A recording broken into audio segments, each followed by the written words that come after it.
Listen to this. Nag-shopping ako kahapon, so naka-decide na ako na mag-save muna this month. How many languages was that? Most people say one. It's two, running simultaneously, inside the same sentence, following rules millions of people follow without knowing they exist. This isn't broken English. This isn't broken Tagalog. No other country on earth does this at this scale. And the reason it happened is a 400-year story that ends with something neither colonizer intended and no linguist predicted. Welcome to the Airlearn Language Show.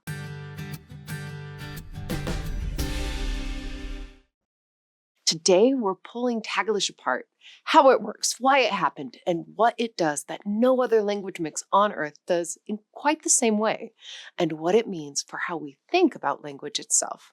If this sends you towards Tagalog, Airlearn is built for exactly this kind of depth, real language in context, tested so it sticks, links in the description. Here's what most people assume when they hear Taglish for the first time.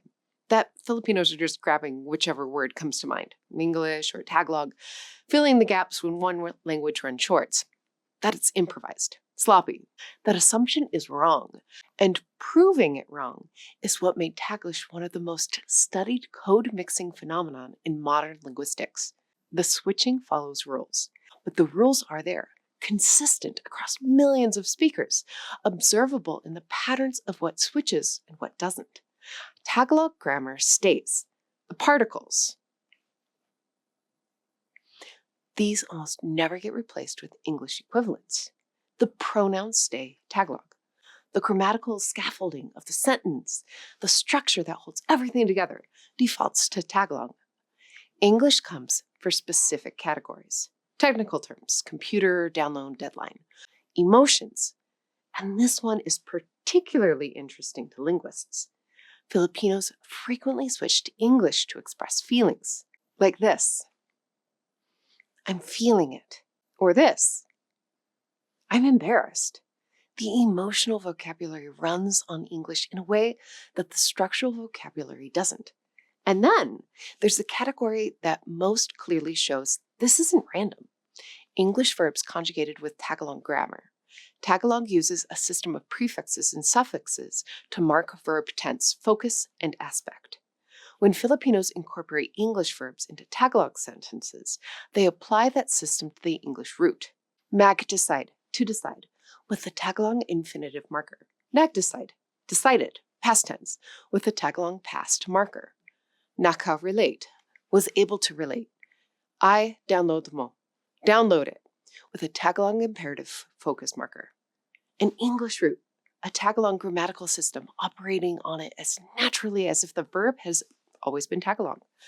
Speakers do this without hesitation, without calculation, and in ways that follow Tagalog morphological rules precisely. Children growing up in Filipino households acquire the system the same way they acquire any other grammatical system. Unconsciously, through exposure, without one explicitly teaching them the rules. That's what makes linguists pay attention. When a mixing system is consistent enough that children acquire it natively, you're not looking at code switching anymore. You're looking at something that might be a new system in its own right. To understand how this happened, you need to understand that the Philippines was colonized twice by two different empires in two completely different ways. Spain arrived in 1565 and stayed for 333 years. In Latin America, Spanish colonization produced Spanish-speaking nations. The language spread through settlement, intermarriage, and the destruction of indigenous languages communities. In the Philippines, it didn't work that way. The archipelago was too large, too linguistically diverse, over 170 languages across thousands of islands, and Spain governed largely through the Catholic Church rather than through mass Spanish settlement. Spanish became the language of the colonial elite, of legal documents, of the church hierarchy. For the vast majority of Filipinos, it remained foreign. After 333 years of Spanish rule, fewer than 10% of the population spoke Spanish. Spain left the Philippines with Catholicism, with Spanish loanwords in Tagalog, with the bones of legal and administrative system, but not with Spanish as a mass language. Then, America arrived in 1898 after the Spanish-American War and did something Spain had never managed in 3 centuries.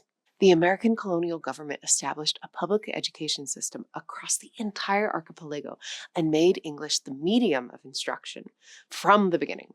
Within a decade, a public school system operating in English existed across the islands. Within 2 generations, English literacy was widespread in a way Spanish literacy had never been. Filipino children went to school in English. They took examinations in English. English became associated with education, with advancement, with the modern world, not as a language of the foreign elite, but as the language of opportunity that was now, in theory, available to everyone.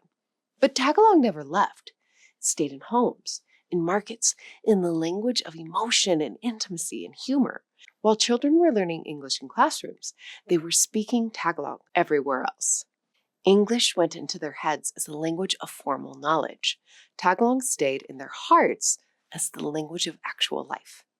The result was a population that didn't choose one or the other. And when those systems came into contact in daily speech, they didn't stay separate. They fused. No linguist designed Taglish. No government policy created it. It emerged from 400 years of colonial history producing for the first time a mass population that was genuinely bilingual from childhood in 2 languages with radically different grammatical structures, with no social reason to keep them apart. Code switching exists everywhere. Spanish and English mix in Miami and Los Angeles. Hindi and English produce Hinglish across urban India. Wherever 2 languages are in sustained contact and a significant population speaks both, mixing happens. So what makes Taglish different? The depth of the mixing. Most code switching happens at a sentence or clause boundary. A Spanish-English speaker in Miami might say one sentence in Spanish and the next in English. The mixing is real, but the 2 languages are still operating in separate units. You can draw a line and say, here the sentence is Spanish. Here it switches to English. Taglish goes inside the word. The phenomenon of applying Tagalog morphology to English roots. Mag decide, naka relate, na embarrass, I download, is not code switching between sentences or clauses. It's the grammatical system of one language operating on the vocabulary of another inside a single morphological unit. The integration is deep enough that the boundary between the 2 languages has become genuinely unclear in a way it isn't in most mixed speech. When the grammatical system of language A is operating in the roots of language B, inside the same word, you have to ask, are these still 2 separate systems, or has something new been built? The second thing that makes Taglish distinctive is the emotional register. Research on bilingual speakers consistently finds that the first language, that the one acquired earliest and most deeply, tends to be the language of emotional life. The second language can feel more clinical, more detached, more cognitive. Filipino speakers report something more complicated. English isn't a foreign language kept at a cognitive distance. It's a language acquired in childhood, associated with school and learning and formal life, but also absorbed deeply enough to carry its own emotional register. Tagalog remains the language of immediate, intimate feeling. English becomes the language of naming feelings, of stepping slightly back and saying what you're experiencing. The result is a system where both languages carry emotional weight, but in different emotional registers. That's something that's developed specifically because of how English registered Filipino life. Not as an imposed foreign language, but as a childhood acquisition in formal settings, running alongside Tagalog in informal ones. Taglish is not just a communication system. It's a social signal. In the Philippines, how you mix English and Tagalog communicates something about who you are. Speak pure Tagalog, no English at all, and in urban contexts, especially among younger Filipinos, it can read as provincial, as someone from a background without access to English education. Speak pure English, no Tagalog at all, and it reads differently. Pretentious, trying too hard, forming a foreignness you don't actually have. Taglish is the register that signals educated, but not performing it. Filipino, but globally aware. At home in both worlds without needing to choose. In the Philippines, Taglish has become the register of a specific social position, the urban, educated, connected Filipino, who is neither trying to be foreign nor retreating into a purely local identity. It's a language of the middle ground that most Filipinos now occupy. Filipino content creators on YouTube, TikTok, and Instagram default to Taglish, not because they can't speak pure Tagalog or pure English, but because Taglish is the authentic register, the one that sounds like actual talking. Filipino advertising shifted to Taglish decades ago because it was the language audiences responded to as genuine. Filipino pop music, Filipino memes, Filipino comedy, all of it runs in Taglish because Taglish is now what sounding Filipino means in the 21st century. Young Filipinos who might have grown up in households where pure Tagalog or another Philippine language was spoken are now acquiring Taglish through media exposure, through school friendships, through the internet. It's spreading, not despite its mixing status, but because of it. Language purists in the Philippines, educators, writers, advocates for Filipino as a formal language, argue that Taglish represents a slow erosion of Tagalog.